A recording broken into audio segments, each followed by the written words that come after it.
Keep only 10 winter fragrances for life.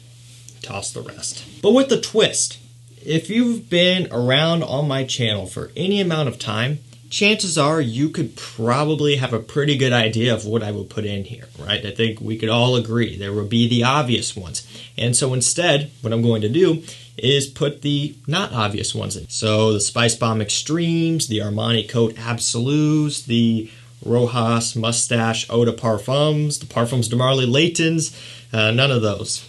And yeah, they're all plural for some reason. So really what I did was I sat down, I looked through my collection, and I picked out, I guess, a lot of my more guilty pleasure winter fragrances. Ones that maybe don't make it to the channel as much as some other fragrances do for one reason or another, but since that are still really important to me. Fragrances that I often will pick up and wear just for myself, not trying to impress anyone else, not trying to make videos on them, just wearing them and enjoying them for myself as a collector, right? If my channel didn't exist, these fragrances would still be in my collection, and they would be ones that I would cherish, right? Ones that I would really enjoy. That's what we have here. We've got 10 of them, 2 niche, so there's a nice variety here.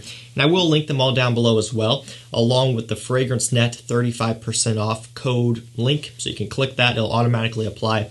Then you can go through and add everything, and you'll get that 35% off. Let's just get into it. So first up, we have Noir Extreme by Tom Ford.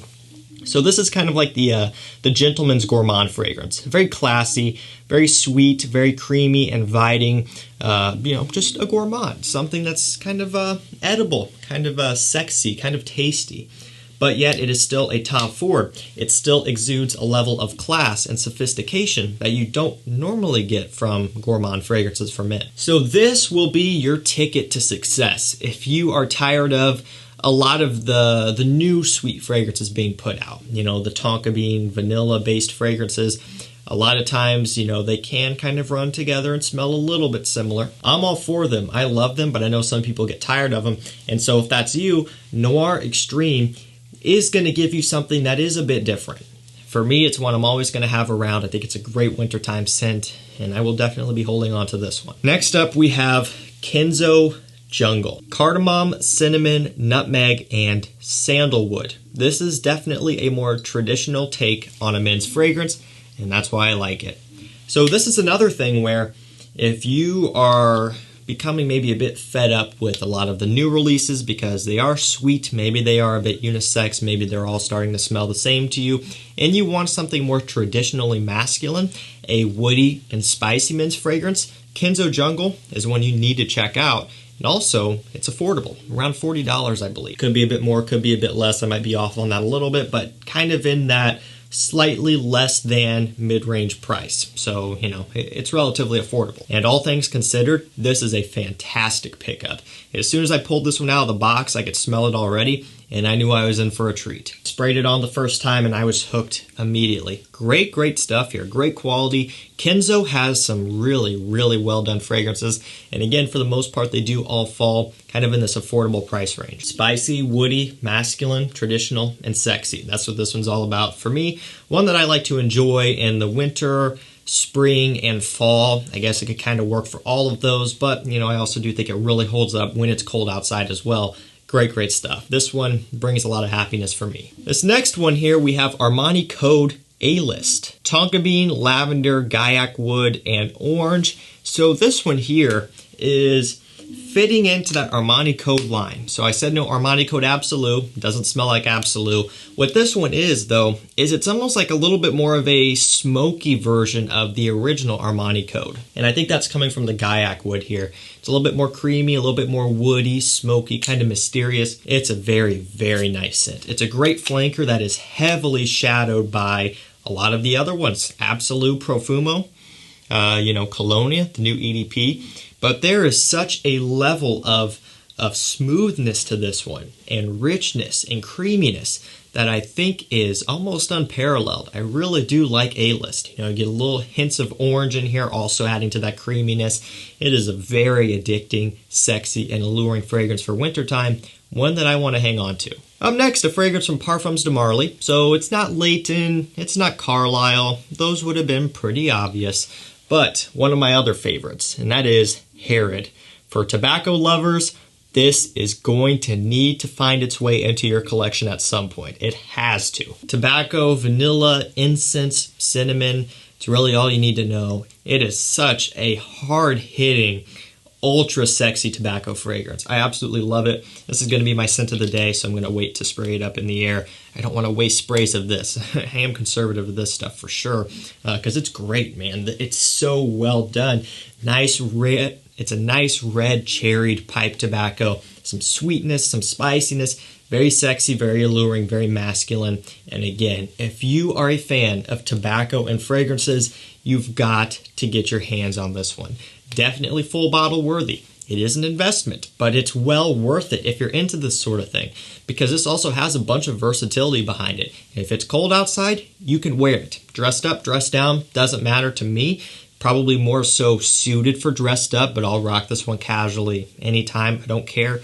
It just works. And I always make sure to get my use out of it when it's cold outside. I like to wear this one quite a bit. Parfums de Marly Herod, fantastic stuff. I'm hanging on to it. So this next one, we have a fragrance that really caught me by surprise when I first got it. This one is Noir Argent by Issey Miyake. Myrrh, leather, olibanum, patchouli. It is creamy, smoky, resinous, very sweet, a little bit syrupy, and just so incredibly just different. It's kind of intoxicating. It has this kind of challenging aspect to it that you wouldn't normally expect from a brand like Issey Miyake. It's affordable, the quality's fantastic, the performance is great, and I think it's well ahead of a lot of other fragrances from the brand. You see this bottle shape and you're like, oh, another flanker, another boring fragrance. But this one is so far from that, it's not even funny. Very impressive stuff. If you're after something different, something unique, you want a nice change of pace, check out Noir Argent. So up next, we have La Nuit de L'Homme. Just kidding. It's actually L'Homme L'Intense by Yves Saint Laurent. Did I get you? Did I trigger you? Because I said I was going to include different things, and then I said La Nuit de L'Homme. I think that actually was more funny in my head. Ambergris, orange blossom, and woody notes are a few of the notes. A little bit different, right? Ambergris, strange, considering that's typically seen in fresher fragrances. Of course, not always, but I think at this point we're kind of conditioned to the blue fragrances and the blue aquatics, which heavily use ambergris, and of course Aventus and a lot of other creeds which do trend fresher. And so that's kind of a curveball when you look at this one, but it really is quite different. This is another one that, oh man, that smells great. It's not what you would expect. It's very powdery, kind of floral, sweet, but also a little bit fresh and clean. But it has this nice juiciness about it too.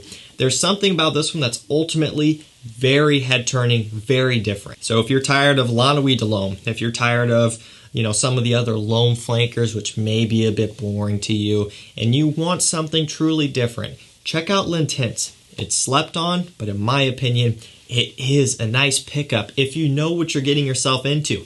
Not for everybody, right? It's not your typical men's release. But if you're up for a challenge, or really if you're an open-minded person and you're up for something different, this is going to be for you. A lot of people would grab this one on a blind buy, spray it on the first time and immediately hate it, and then come over to my channel in the comments and say that it's the worst fragrance ever and you shouldn't buy it, because people will go to that extreme. So if you're closed-minded like that, don't do it. But if you're open-minded and you're up for something different, highly encourage you to give this one a try. We have that last niche fragrance up next. It's a new fragrance from Amouage, and it is Boundless. Tobacco, bourbon vanilla, and myrrh. So as soon as I saw the note breakdown on this one, I knew I was in for a treat. I knew it was going to be something that I would enjoy for sure. And when I smelled it, I was like, yeah, this for sure is a winner. It makes you wonder how many tobacco vanilla fragrances can be out there and have them still smell different. And this kind of solidified it for me that there can be so many different combinations of different types of tobaccos, different types of vanillas, a bunch of different supporting notes to where you do get something different. Doesn't smell anything like any other tobacco scent I've tried, including Herod. Herod's fantastic. This one's also fantastic, but they're completely different, other than both of them having some tobacco and vanilla. But still, they come across completely different here. I would say Boundless probably has a bit more of a mature, kind of maybe classic smell to it. It's a little bit smoky. It has kind of a traditional masculine smell behind it. I would say Herod is a bit more modern smelling. So really for two different people or for two different situations. For me, I would find myself reaching for both of these, each in different situations. It depends on my mood. But this stuff here is amazing. It's a little bit boozy from the vanilla. Ultimately though, it smells so, so good. And if you want to grab this one at a discount, you can go to Twisted Lily. We'll be linked down below. Use my code CHAOS10 for 10% off. That code is always active and it works for everything site-wide. Next up here, we have Diesel Bad Intense. Yeah, believe it or not, a diesel fragrance is one that I would hold on to for wintertime for life. I know, it kind of shocked me at first, but I've come around to this one so, so much. Each time I smell it, I like it more. I don't know what it is about this one, but I love it. Makes me happy, makes me feel great. That smell, that's nice. White tobacco, nutmeg, cinnamon, woody notes, caviar are some of the main notes. It's spicy, it's sweet, it's masculine, has a little bit of a kind of generic mass appeal to it, but also it does have some supporting notes that does make it stand out. But ultimately, that does give it good mass appeal. It gives it good performance. It has, you know, kind of a nice quality about it to where it will cut through the cold air. This is one that really for me is just quite nice, you know, quite different. Even though it's a diesel fragrance, there is a bit of a uniqueness about this one. And there's something kind of special about it that always makes me come back to it. Second to last fragrance here, Gentleman Only Absolute by Givenchy. Cinnamon, nutmeg, and vanilla are a few of the main notes. Kind of gets compared to Spice Bomb, and there is a Spice Bomb smell, but with its own twist as well. Mainly being, this one almost is a bit more smoother and well-rounded, even though it is still very spicy, of course. Still is a little bit more smooth. You get the nutmeg in here, which is a different type of spiciness that Spice Bomb doesn't really utilize. Spice Bomb is more like cinnamon and pepper, that sort of thing.